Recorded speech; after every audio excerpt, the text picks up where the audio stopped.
अब प्रॉपर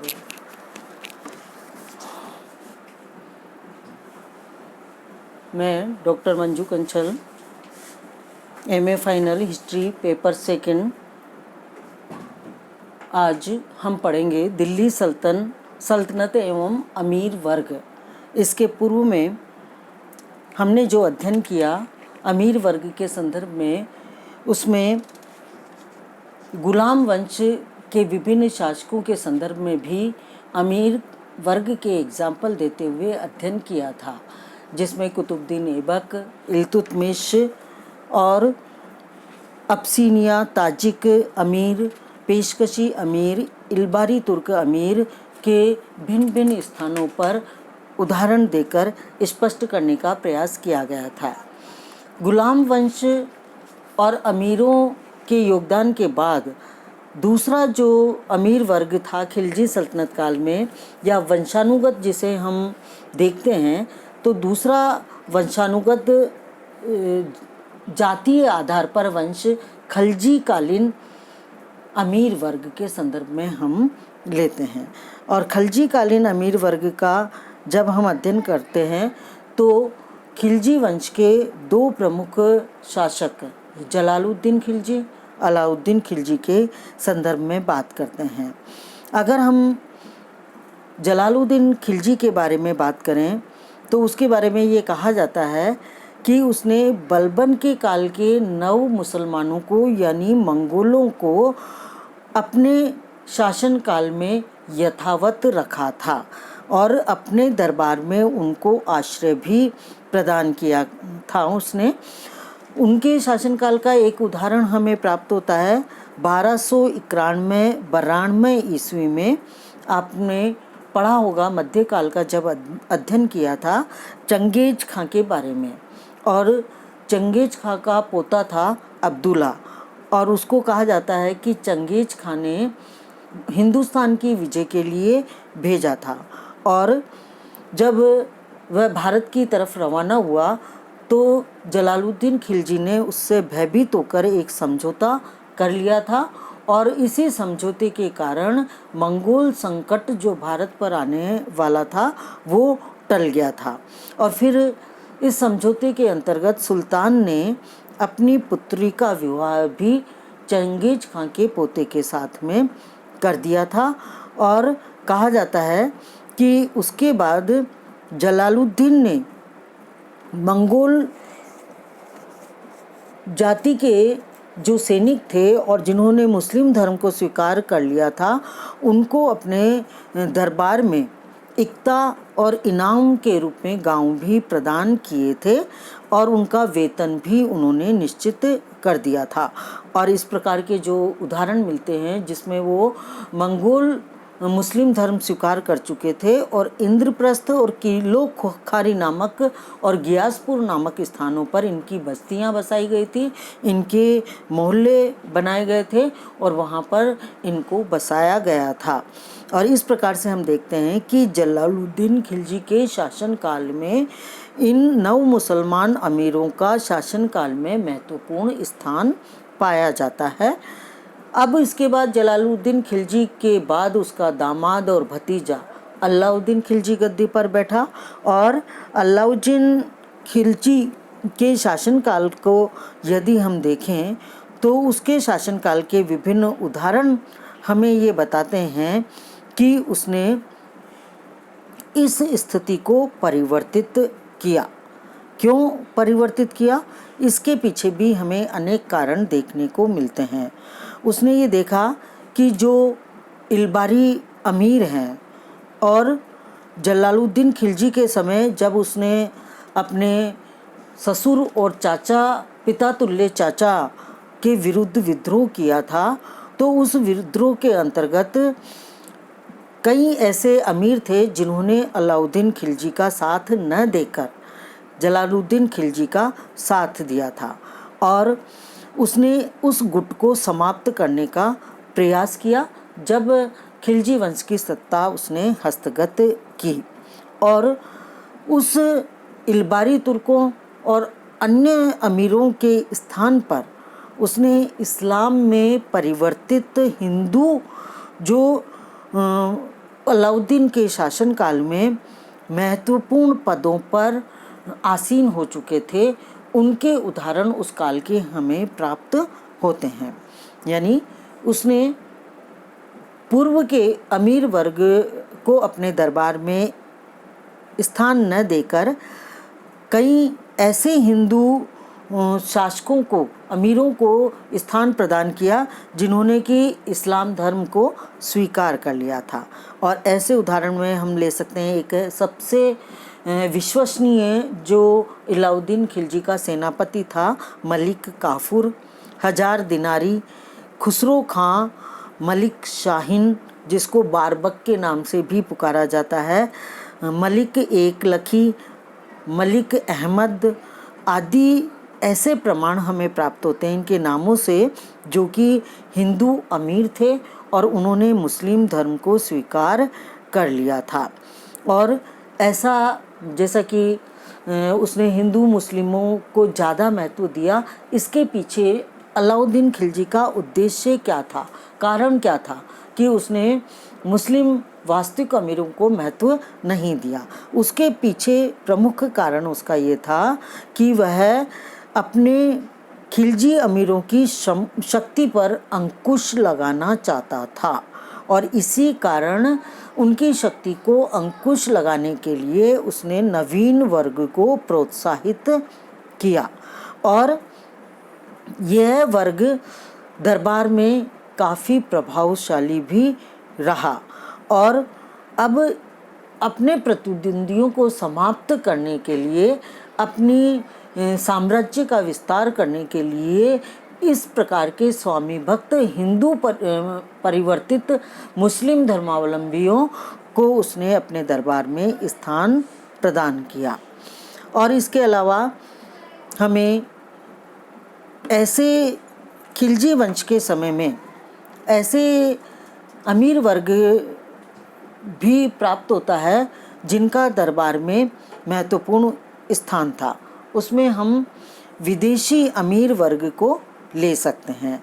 और जलालुद्दीन खिलजी के शासनकाल में भी हमें ऐसे विदेशी अमीरों का वर्णन प्राप्त होता है जो कि भारत में आकर बस गए थे और इन्होंने यहाँ आकर शक्तिशाली गुट का निर्माण कर लिया था। और उन्होंने ऐसे परिवारों का इसके कारण उद्भव हुआ जिन्होंने बाद में प्रशासन में उच्च पद भी प्राप्त कर लिए थे।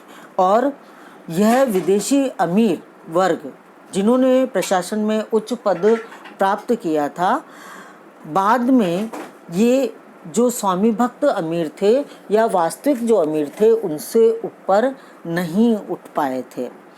इसके अलावा खिलजी वंश के अंतर्गत हमें अफ़गानी अमीर भी देखने को मिलते हैं जिन्होंने कि दरबार में महत्वपूर्ण स्थान प्राप्त किया था। और अलाउद्दीन खिलजी के समय के भी ऐसे हमें उदाहरण प्राप्त होते हैं जब उसने ऐसे अमीरों को अपने दरबार में महत्वपूर्ण स्थान प्रदान किया। और ऐसे अफ़गानी अमीरों में सबसे प्रमुख जो नाम हमें दिखाई देता है वो है मलिक इख्तियार उद्दीन जो कि एक अफ़गान था। और सुल्तान मुबारक शाह के शासनकाल में, अलाउद्दीन के शासन काल में भी यह महत्वपूर्ण पद पर बना रहा था।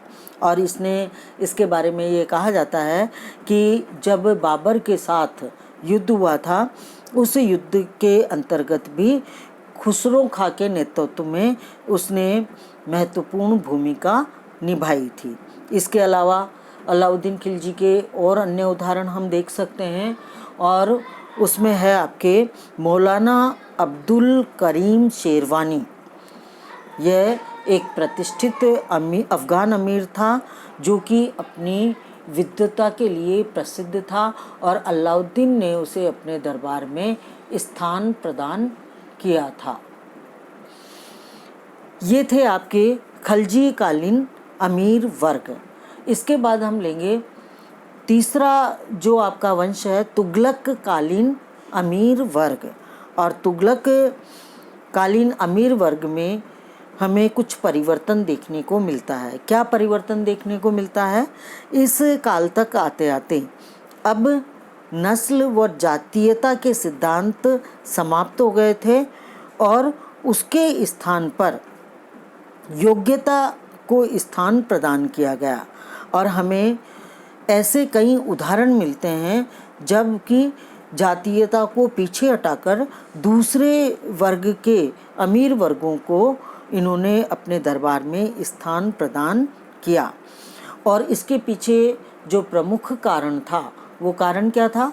इसके पीछे कारण था किसी एक वर्ग को सर्वशक्तिमान नहीं होने देना चाहते थे।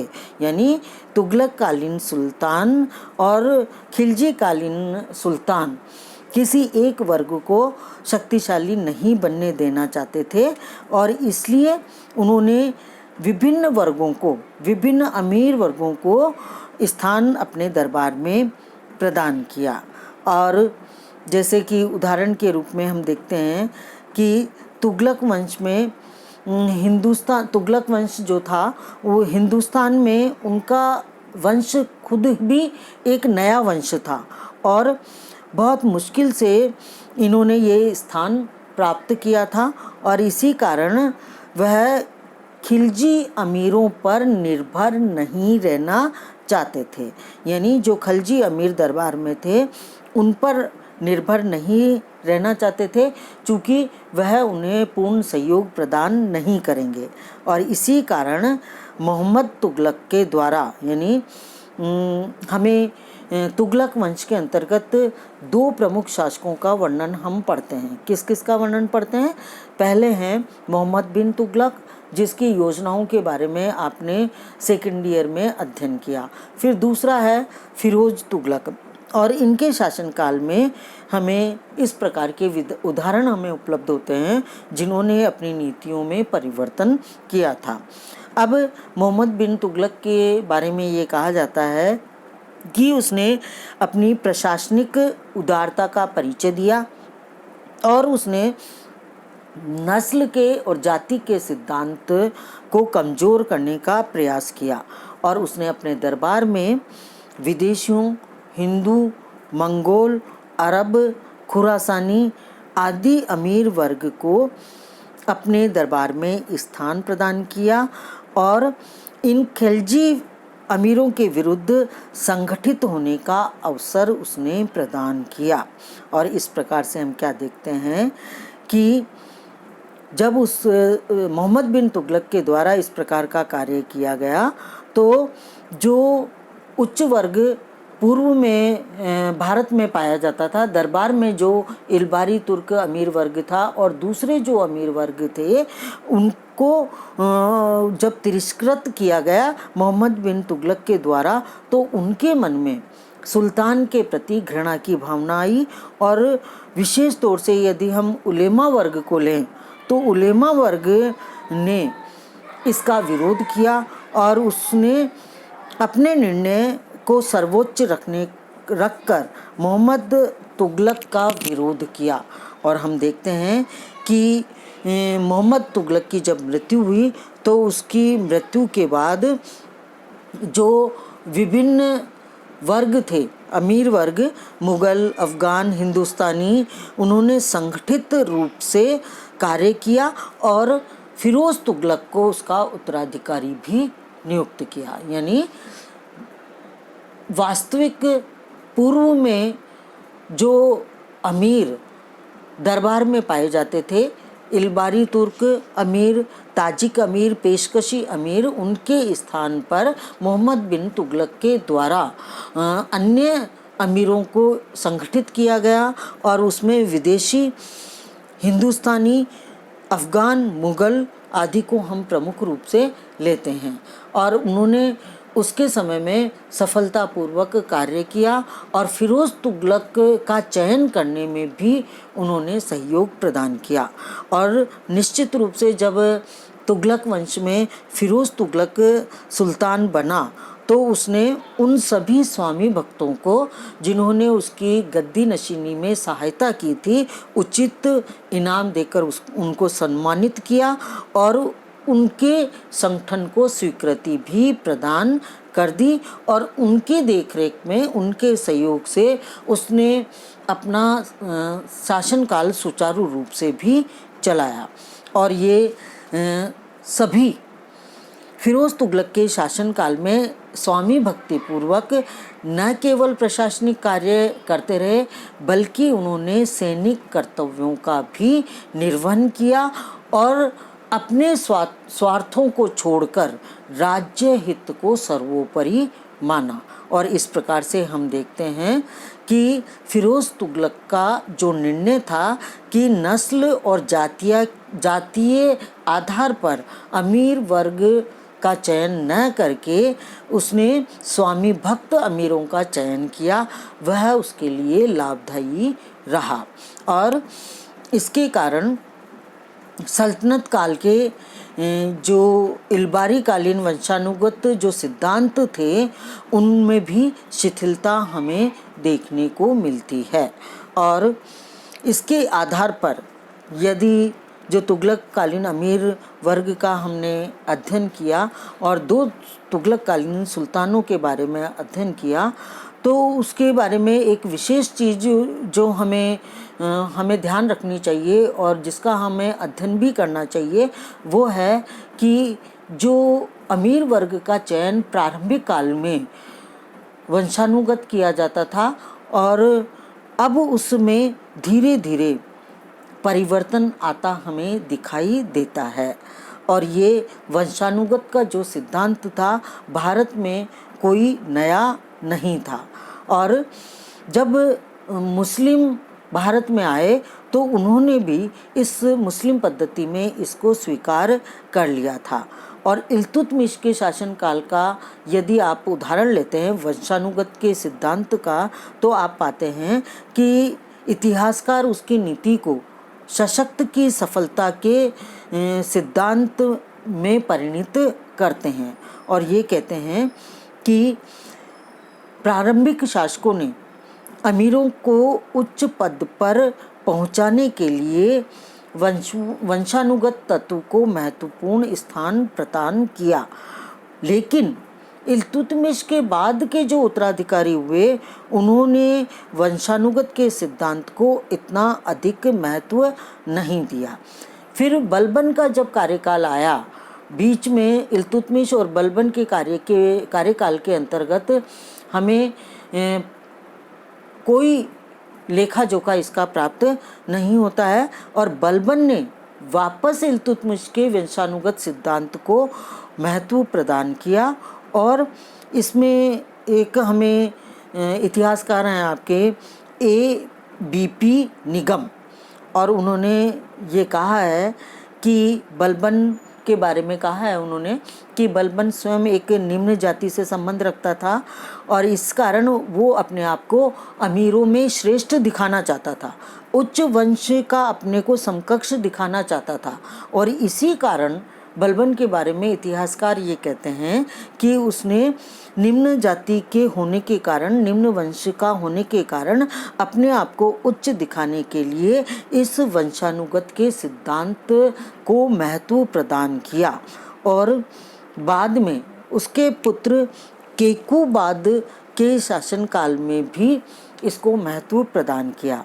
लेकिन जब हम बलबन के साथ ही जब गुलाम वंश समाप्त हो जाता है तो खिलजी वंश और तुगलक वंश के शासनकाल में आते हैं तो हम ये देखते हैं कि राजनीतिक और धार्मिक पदों में परिवर्तन दिखाई देता है और राजनीतिक और धार्मिक पदों के लिए अब वंशानुगत या योग्यता को आधार नहीं माना जाता है।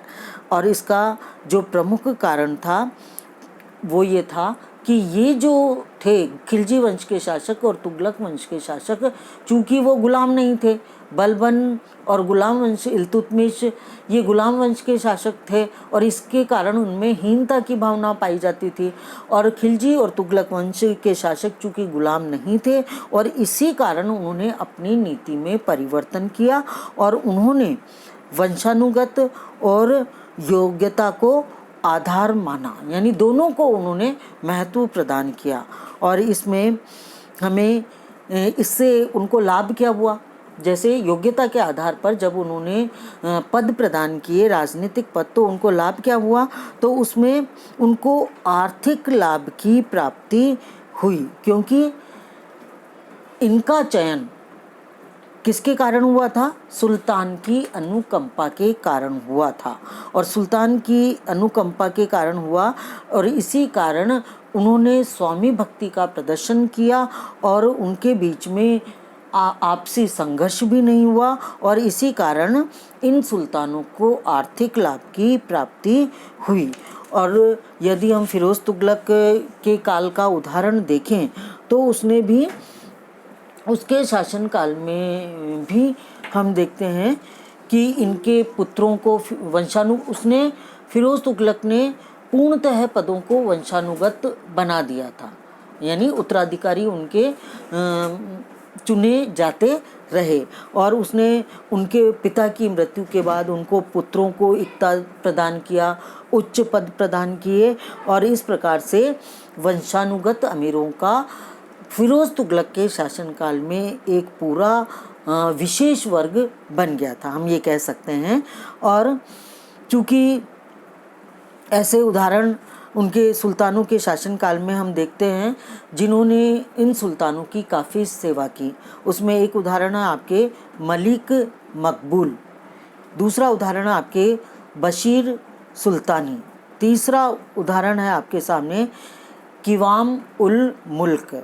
और इन्होंने ये कहा जाता है कि ये जो पद प्राप्त हुए थे इनको, जिनका नाम अभी मैंने लिया, वो सुल्तान की अनुकंपा से उनको प्राप्त हुए थे और इसी कारण इन्होंने अमीर वर्ग में शामिल होने के एवज में इन्होंने वंशानुगत आधार पर सुल्तानों की सेवा की, उन्हें योगदान प्रदान किया।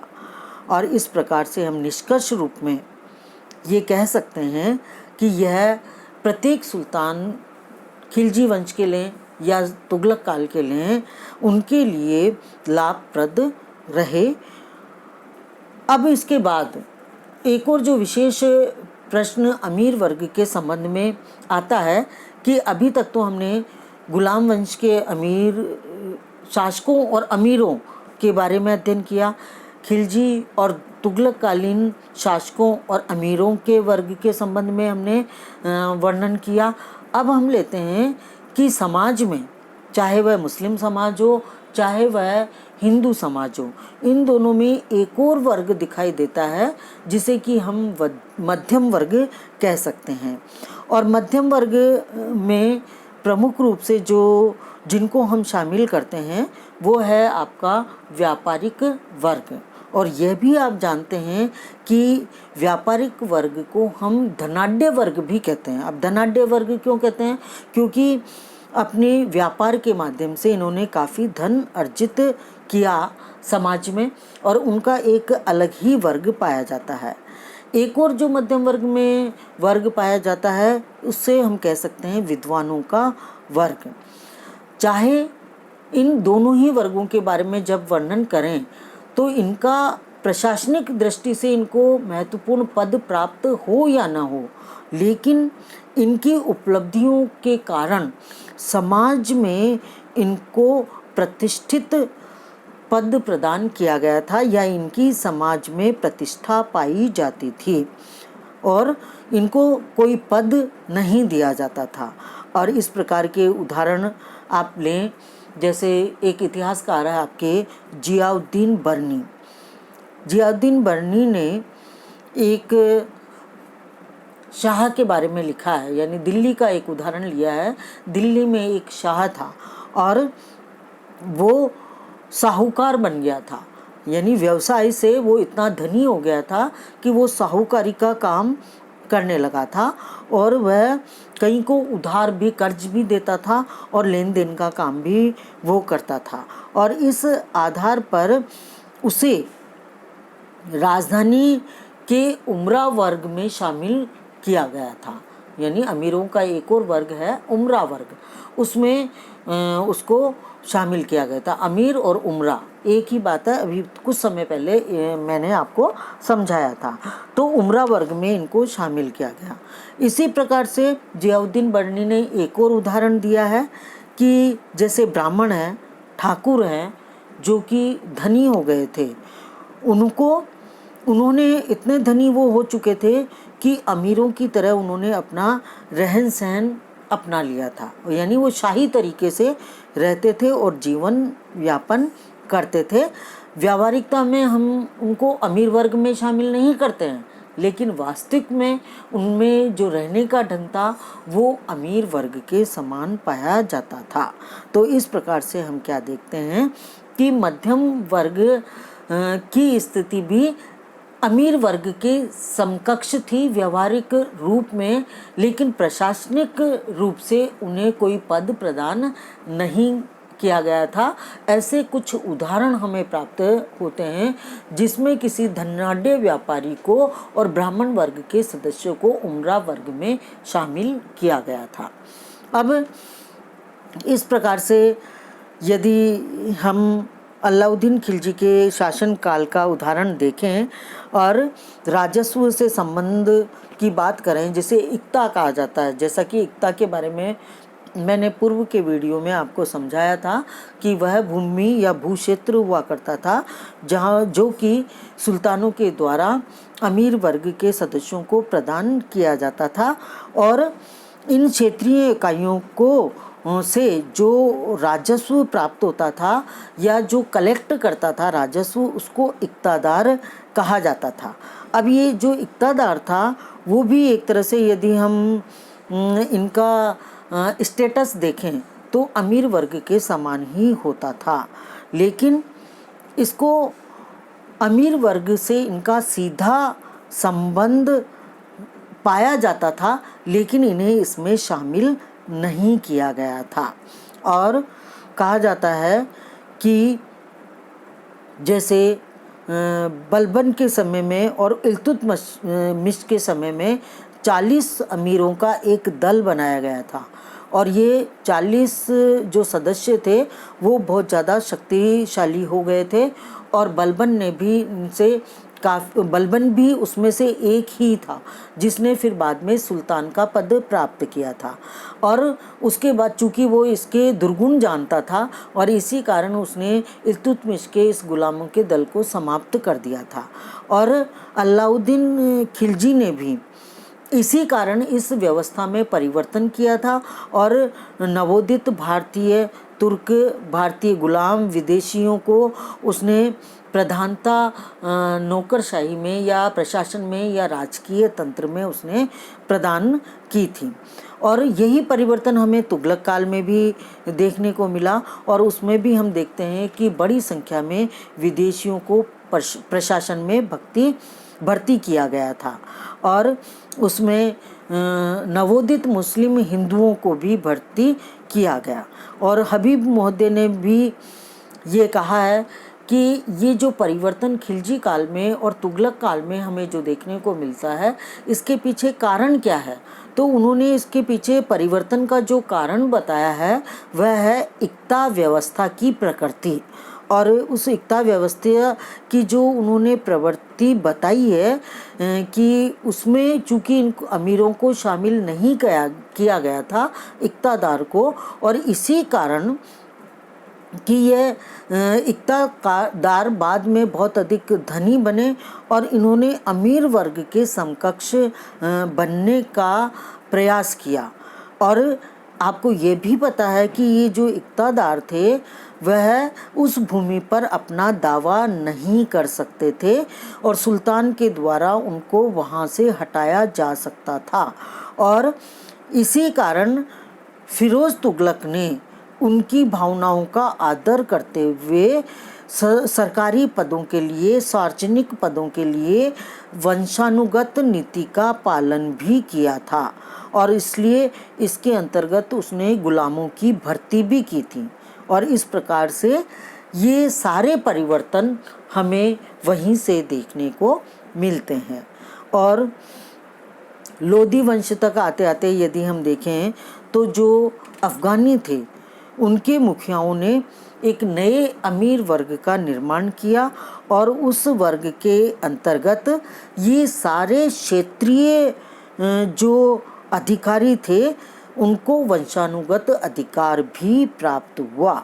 तो इस प्रकार से हम क्या देखते हैं कि दिल्ली में, बड़े नगरों में ये इक़्तादार रहने लगे और ये जहाँ इनको इक़्ता दी जाती थी, भूमि दी जाती थी, उससे दूर रहने का इन्होंने प्रयास किया और उनसे दूर रहकर अपने आप को अमीर वर्ग के समकक्ष बनाने का इन्होंने प्रयास किया।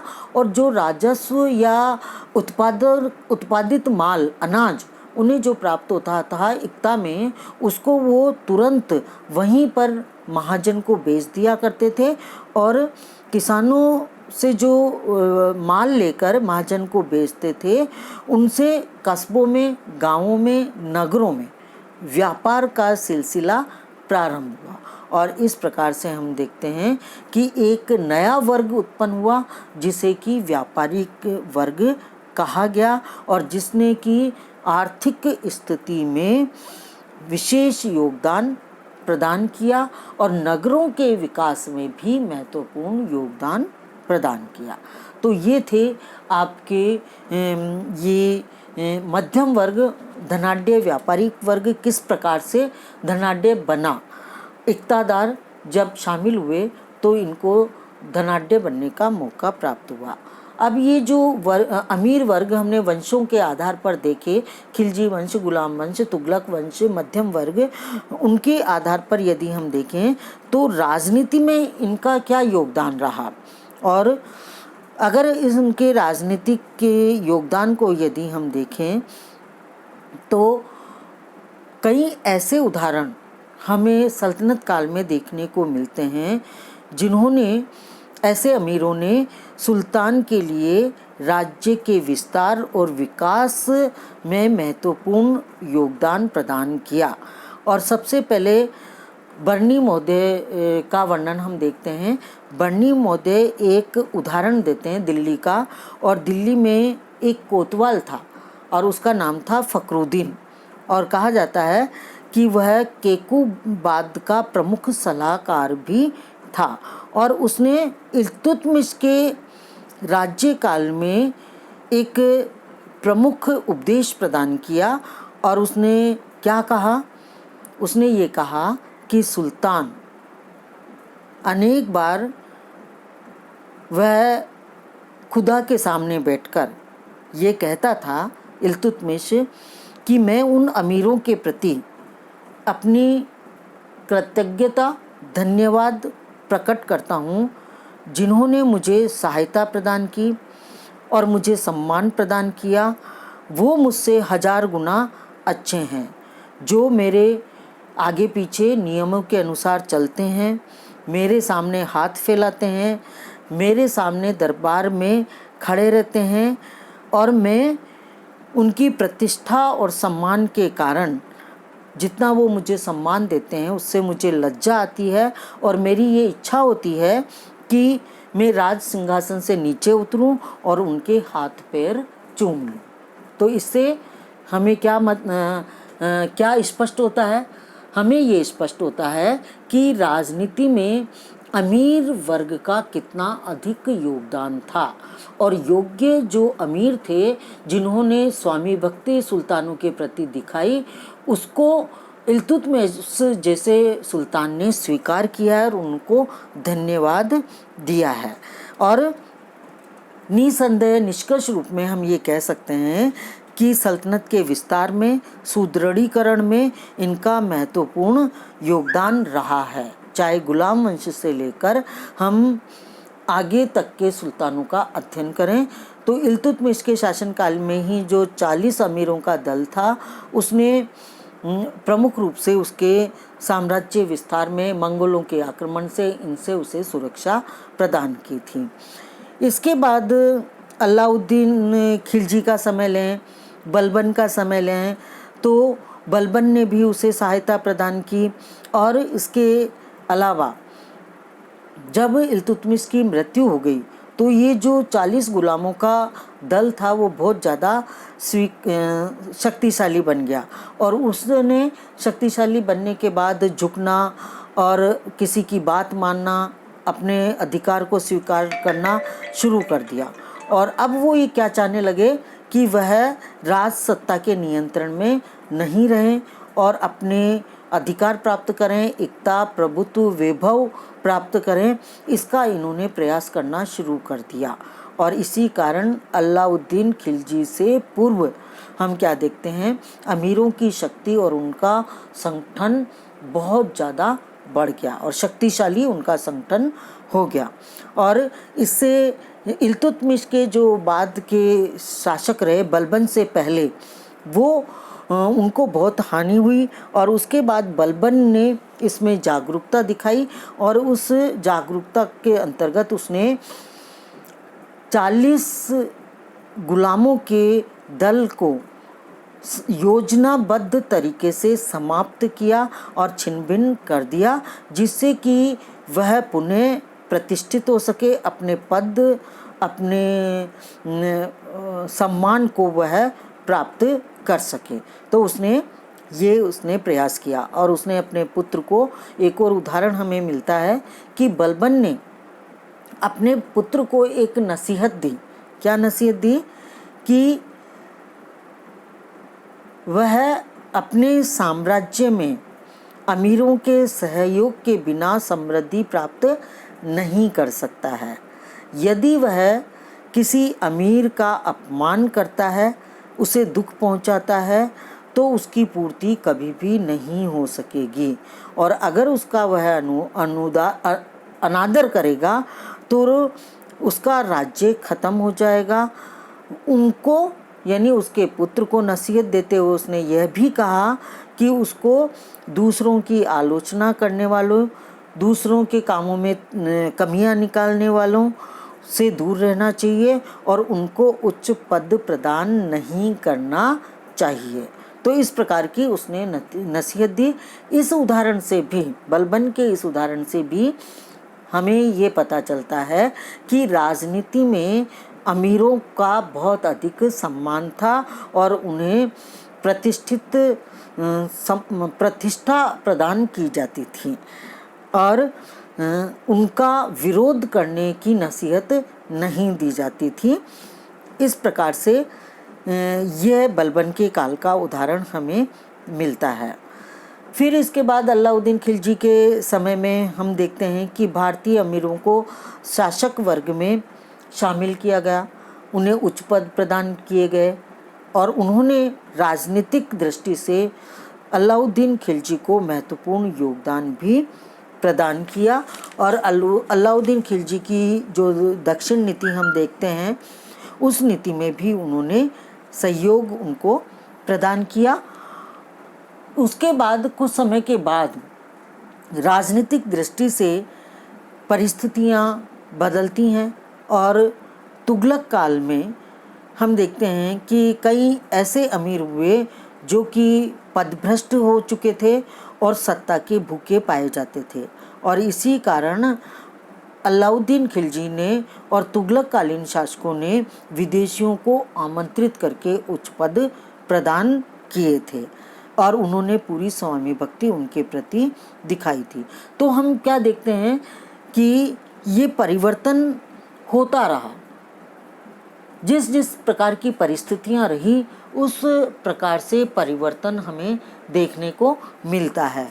और योग्यता और कुशलता उस काल की प्रमुख विशेषता खलजी वंश और तुगलक वंश की देखने को हमें मिलती है।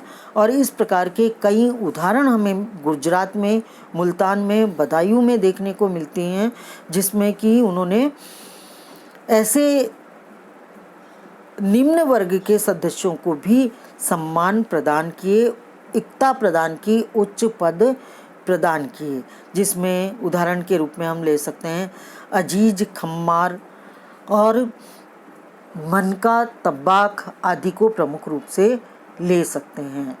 और इस प्रकार से कई बार ऐसा भी हुआ, निष्कर्ष रूप में यदि हम देखें कि सुल्तान के निर्बल होने पर इन इक्तादारों ने राज्य के विरुद्ध विद्रोह किया और अपनी सत्ता को स्वतंत्र बनाने का प्रयास किया और प्रशासनिक शक्ति का विकेंद्रीकरण भी कर दिया।